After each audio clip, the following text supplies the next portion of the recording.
Hey guys, and welcome back to my channel. If you don't already know me, my name is Savana and I make content about pets and how you and your pet can live a holistic life together. Today I want to help you break down the ingredients on your pet's kibble so you know how to read the ingredient list to make the best informed decision for your pet. I have lots of space beside me here so I can pop up some examples and words as I talk about them. Let's just get started. Okay, so what I want to start with are commonly used terms that you may find on your pet's bag of kibble and you might not be sure what they mean. So I'm going to go through each word, pop it up here so you can take a look on your pet's bag to see if it's there. Now the first thing that I will say is that ingredients are listed like ingredients in human food. They're listed by weight. So the first ingredient should have the most amount in the bag of food. But if you did watch my video, I have a two-part video series about shocking facts about pet food, you will know that sometimes pet food companies do something called splicing. This is when they take an ingredient and they splice it into two different categories, word it a little bit differently so that another more desirable ingredient such as meat can move higher up in the list. This is commonly done with corn and wheat products, more grain products that aren't as desirable in the ingredient list. So when you're looking at your bag of kibble, it might be deceiving. It might start with chicken, but that might not actually be the first ingredient. So please be sure to watch those videos so you know all of the other shocking facts. Okay, so I have notes on my lap right here, so if I'm looking down, it's just to make sure that I cover everything that I want to cover today. So the first word that I would love to talk about is the term meal. You can see this word come after either a protein or even a carb. For example, chicken meal or cornmeal. So meal is a euphemism for animal tissue and bone. This is ground and rendered, heated to a liquid. This is not used fresh. And this process also separates the oil and the water, which takes away a lot of the nutrients. So if you see meal come after especially a protein, that does not mean it contains meat. It means that it contains tissue and bone of that animal. Next, I will talk about byproduct. This may be listed after a protein source. They are non-rendered parts of animals that do not include actual meat. What byproduct means is that it could include spleens, brains, kidneys, lungs, and other organs. So if you see chicken byproduct in the ingredient list, this does not mean that it includes chicken meat. It means that it could contain chicken organs. Another thing that I want to point out quick that I have mentioned in previous pet nutrition videos. I'll link that playlist down below. I really encourage you to go watch some of my other videos as they all kind of build on top of each other, and there's lots of tips in all the videos about choosing pet foods and what to look for in your pet foods. But I encourage you not to buy any foods that have unnamed meat. If it says just meat, or it says meat meal or meat byproduct, you have no idea what kind of meat that is.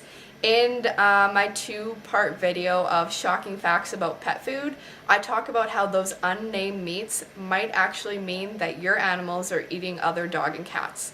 If you would like to know more about that, I encourage you to click down below through the playlist and watch my other videos. Okay, moving on, I would like to talk about some other ingredients that you may see in your pet's food. Let's talk about animal fat. This is blended and rendered product that includes, among other things, restaurant grease, and this is usually used sprayed on kibble. Now obviously it saying animal fat means that it isn't necessarily restaurant grease, but lots of these big pet food companies do purchase or pick up restaurant grease from restaurants. They aren't going to use it, they pick it up, they use it in their pet food. So animal fat may be leftover drippings from human food, and lots of the time it is used sprayed on kibble to make the kibble taste and smell more appealing to our pets. Especially if this is a lower quality kibble and it doesn't have a lot of protein or meat content, they need something on the outside that makes it appealing for them to eat it. Next, let's talk about some preservatives. In a previous video, I talked about a few that you do want to avoid. BHA and BHT, they are known to be carcinogenic, so they could be cancer causing.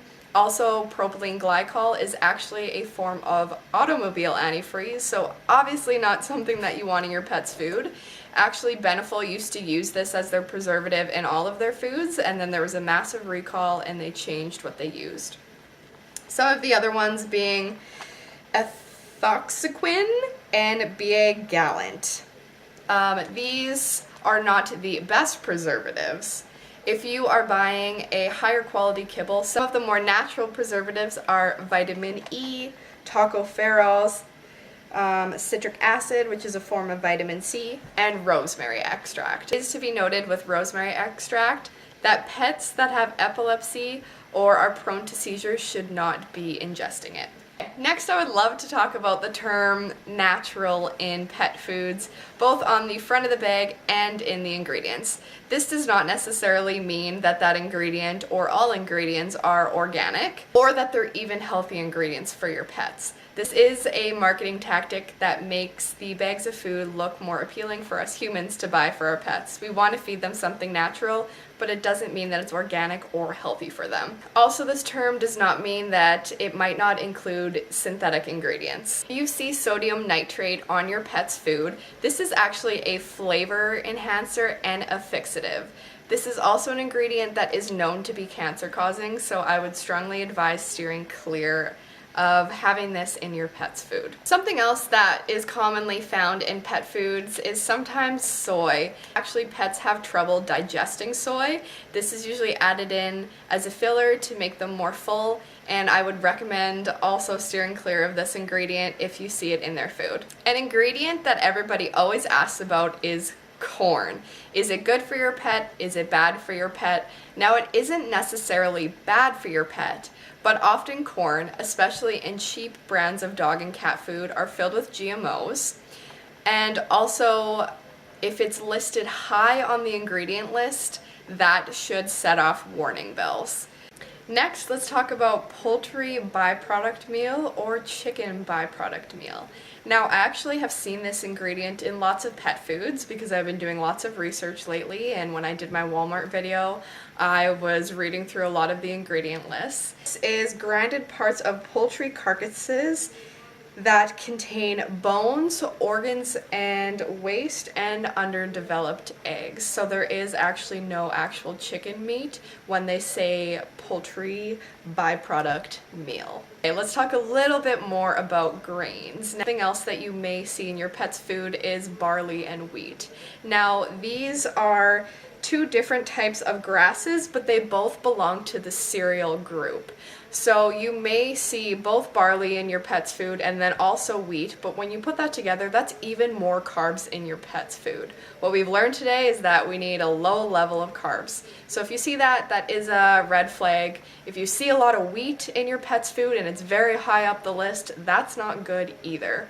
Wheat is another ingredient that pet food companies will splice to make them move lower down the list. I actually have two tricks that I want to teach you guys when you are looking at your pet's food.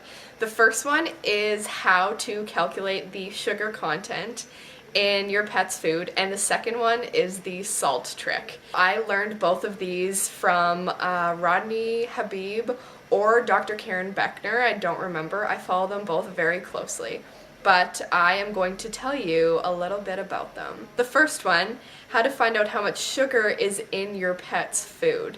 Now, sugar is not great for our pets. If they're eating a diet where there is a lot of sugar, this can cause issues with insulin. Your dog or cat could develop diabetes and other health issues. So to figure out the percentage of how much sugar is in a whole bag of your pet's food, this is what you need to do. You need to look at the side of their food, and your food should have a breakdown of the percentage of protein, fat, moisture, and ash. So you need to add together protein, fat, moisture, and ash. Now, pet food companies aren't always transparent about how much ash is in the food. It is not good that there is ash, but because of the processing of the kibble, that's how it gets there. So if they don't list ash, or you don't believe the amount of ash they said is in it, just account for 6%. Okay, so what you want to do is add up all of those things and then minus 100, and that will tell you how much sugar is in the bag of food that your pet is eating. If the percentage is high, that is not good. Let's talk about tip number 2.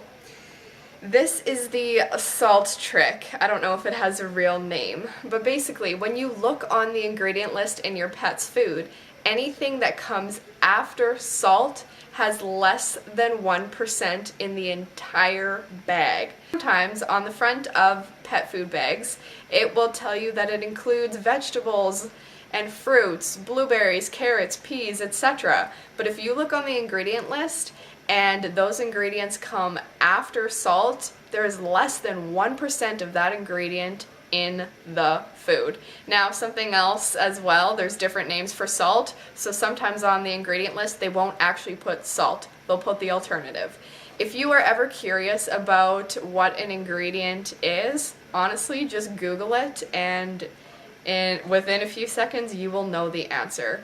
So I encourage you to go through the ingredient list on your pet's food, break it down, and if there's something that you don't know, look it up. Okay, so we have made it to the portion of the video where we are going to go through a brand of dog food, the ingredients, and a brand of cat food.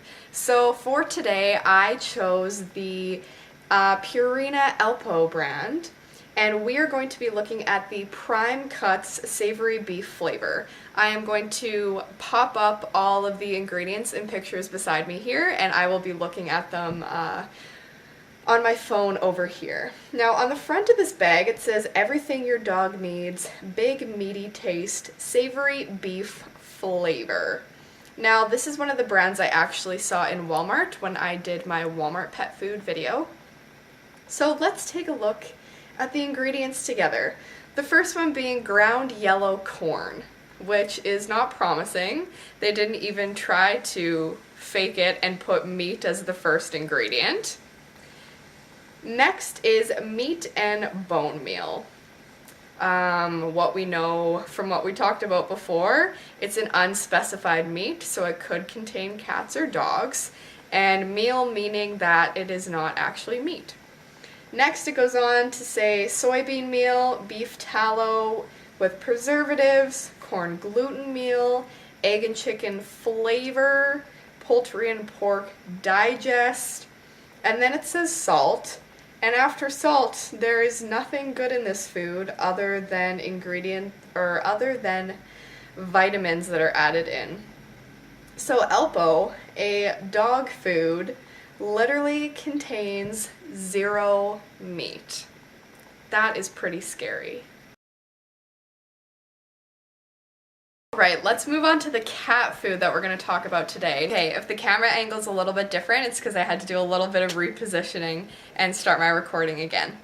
But something that I do want to mention is that some people don't know that cats actually lack an enzyme called amylase that breaks down grains. So this means that cats cannot process grains or carbs. Now, as I'm sure lots of us know, that is what kibble is. It's filled with a ton of carbs. So when cats eat a diet for a long period of time with a lot of carbs, since they can't break it down, it actually gets turned into sugar in their body, and this is something that would be a cause of feline diabetes. If you are looking for a dry cat food, make sure it is a low carb kibble, and every cat should be having a considerable amount of wet food added, which is canned food. Now you need to make sure that this is a high quality wet food as well.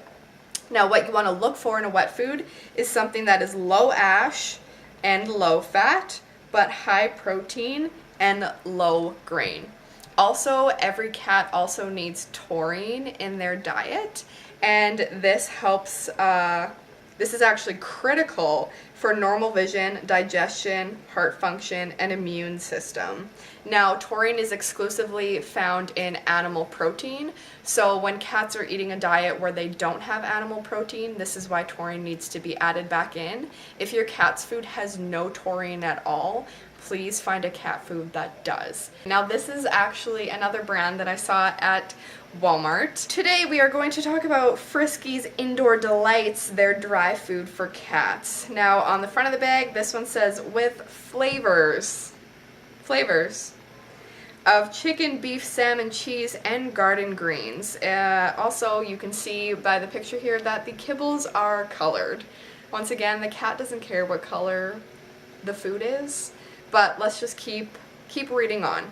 Now, let's keep in mind here when we start reading this, cats cannot digest grains, and they are carnivores, so they should be eating meat. First ingredient is ground yellow corn. Next ingredient is corn gluten meal. So 2 corns, back to back. The very first ingredients. They don't even try to disguise that most of this food is corn.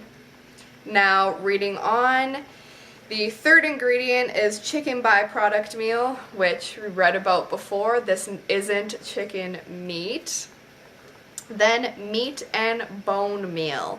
Now, this is the one that's kind of scary. It doesn't specify what kind of meat and bone meal, which means that this could contain dogs or cats. Then it goes on to say soybean meal, beef tallow, animal liver flavor. Once again, not animal liver flavor.